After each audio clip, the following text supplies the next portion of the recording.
కంచం ఏంటి ఎంత ఉంది, ఇంత ఫుడ్ ఎవడైనా తింటాడా? ఎప్పుడు మండి రెస్టారెంట్ కి వెళ్ళినా నా మైండ్ లో మెదిలే మొదటి డైలాగ్ అండి ఇది. మొన్న ఒక రోజు కజిన్స్ అందరూ కలిసి విజయవాడలో ఉన్న 7 Seas అరేబియన్ మండికి వెళ్ళాం. మా వాళ్ళైతే ఫుడ్ ఆర్డర్ ఇచ్చేసారు. అది వచ్చేలోపు మా బాతకాన్ని మొదలు పెట్టాం. మా మందకి కొంచెం ప్లేస్ ఎక్కువ కావాలి కాబట్టి సిట్టింగ్ అయితే ఇక్కడ అరేంజ్ చేశారు. పనిలో పని బ్యాక్ డ్రాప్ కూడా కలిసి వచ్చేసింది. ఫుడ్ వచ్చేలోపు అయాన్ వాళ్ళ అత్తలతో ముద్దు ముచ్చట చెప్పుకుంటున్నాడు.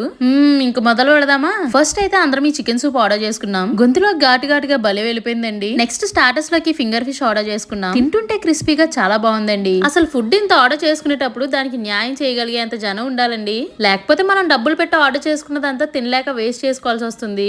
బేసిక్ గా మా అయాన్కి ఫిష్ అంటే చాలా ఇష్టం. అందుకే వాళ్ళ మామ తినిపిస్తుంటే ఈ ఫింగర్ ఫిష్ ని ఎంజాయ్ చేస్తూ చాలా బాగా తిన్నాడు. ఇంకా నెక్స్ట్ స్టార్టర్ గా చికెన్ లాలీపాప్స్ ఆర్డర్ చేసుకున్నాం. చూస్తుంటేనే చాలా టెంప్టింగ్ గా ఉన్నాయి కదండి. టేస్ట్ కూడా అంతే బాగున్నాయి. ఇంకా నెక్స్ట్ మెయిన్ మ్యాటర్ లోకి వచ్చేస్తే ఈ రెస్టారెంట్ వాళ్ళ స్పెషల్ కాంబో ప్యాక్ అంటండి. మొత్తం చికెన్, మటన్, ఫిష్, ప్రాన్ లో 7 రకాల ఐటమ్స్ తో మండి అయితే చేసి ఇచ్చారు. అసలు ఈ ప్లేట్ చూడగానే నా మైండ్ వాయిస్ ఏంటంటే కంచం ఏంట్రా బాబు ఎంతుంది అని. ఇంకా తినడం స్టార్ట్ చేసి 4 ముద్దలు పెట్టుకోగానే అనిపించిందండి అనవసరంగా స్టార్టర్స్ ఎక్కువ తినేసామేమో అని. ఎందుకంటే వాటితోనే పొట్ట సగం ఫిల్ అయిపోయింది. ఏదో లాగా అటు ఇటు చేసి ఆర్డర్ చేసిన దానికి న్యాయం చేసాం అనుకోండి. మేమందరం మండి ముగించుకునే లోపు మా పిల్లలు రెస్టారెంట్ లో మామూలు రచ్చ చేయలేదు. ఇంతకీ మీరు వెజ్ ఇష్టంగా తింటారా, నాన్ వెజ్ ఇష్టంగా తింటారా? కమెంట్ చేసేయండి. పనిలో పని వీడియోని లైక్ చేసి సబ్స్క్రైబ్ చేసేయండి.